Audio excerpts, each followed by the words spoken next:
Chapter 10 of our book is called Promises, Promises, ... All right, Fantasticos, Mr. Daniel says, rubbing his hands together like a mad scientist. First thing I'm going to do today is book talk. I will do that a lot this year. Tell you all about some of my favorite stories. When Mr. Daniels talks about books, it reminds me of Max and Oliver, like he's ready to launch a giant party. I like hearing about the story, but asking me to read them would be like asking a lobster to play tennis. And then it gets worse. He holds up a pile of notebooks. I have a surprise. I have a brand new writing journal for each of you, which you will write in every day. Oh no, I'd rather eat grass. But here's the thing. I will sometimes give you a topic, but not very often. And I will never, ever, even if an evil sorcerer threatens to turn all my correcting pens to clear ink, correct your work. Huh? They will, they will never be graded. They will never be corrected, and most days I won't tell you what to write about. You may write about your life, sports, the country of Bulgaria, your favorite kind of soap, books you like, books you don't like, anything. Wow, I wonder if he's delirious. No correcting, anything we want. This is too good to be true. I know something is coming. There are only a couple of rules. Ah, there they are, the rules. You must put pencil to paper and do something. And I will often answer with a sentence or two. Right back, Oliver asks. Can we grade you? Mr. Daniels laughs. We're not going to grade at all, Oliver. This is about communication, self-expression, no measurements. Can we ask you questions? Max asks. Sure, he says, passing out the notebooks. Mine is yellow. A little too nice a color for a writing thing. Can I write about football? Max asks. Anything you want. This is going to be great, Oliver yells. I'm going to ask for answers to the test and for extra recess and unlimited ketchup in the cafeteria. Well, Mr. Daniels begins, as I said, you can ask whatever you want. He smiles at Oliver. So open up those notebooks now and add your first entry and make it you.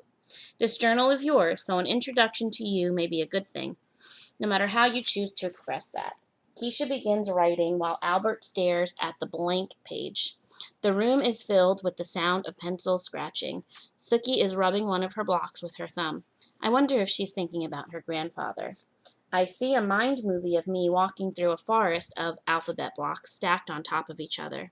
They sway like trees in the wind, and I worry that they will come crashing down on me.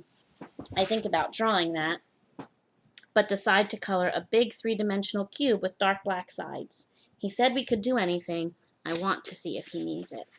The next day, Mr. Daniels holds my journal open to the page where I drew a black cube. I figured he wouldn't let that go.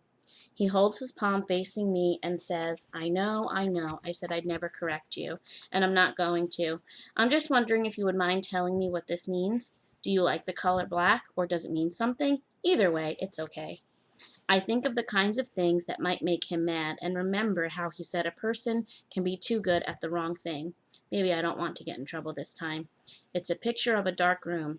Oh, why would you draw a picture of a dark room? He looks serious now.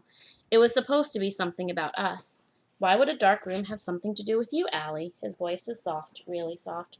I swallow hard. Because in a dark room, no one could see me. He stares down at my black cube. Then he clears his throat before looking up. Okay. Thank you for being honest, Allie. I am so relieved he isn't mad. Allie, he pauses, can you tell me why you don't want to be seen? I think it would be easier to be invisible. Why? I shrug. I want to give him an answer, but I have both too many words and not enough. He nods slowly. Well, he says, I'm glad you're not invisible, Allie, because this class wouldn't be the same without you. I don't believe him, but it makes me happy he said it. I realize looking at him that all this time I haven't been looking teachers in the face. I've been staring into their stomachs while I sit at my desk and they tell me the things that are wrong with me. But now, on top of all those other big wishes that I carry around, I have one more. I want to impress Mr. Daniels. With every tiny little piece of myself, I just want him to like me. So Allie is starting to feel the effects of this teacher. She wants to do well. She wants to be honest. She wants to show him a part of herself that she hasn't shown to other teachers. She feels safe, which is awesome. Um, even though teachers are not always the kindest, and we can yell and we can be a little mean sometimes, or at least it seems that way to kids, I believe that teachers all start out wanting to be the kind of teacher that Mr. Daniels is. We want you guys to learn. We want you to feel successful. We want you to feel comfortable.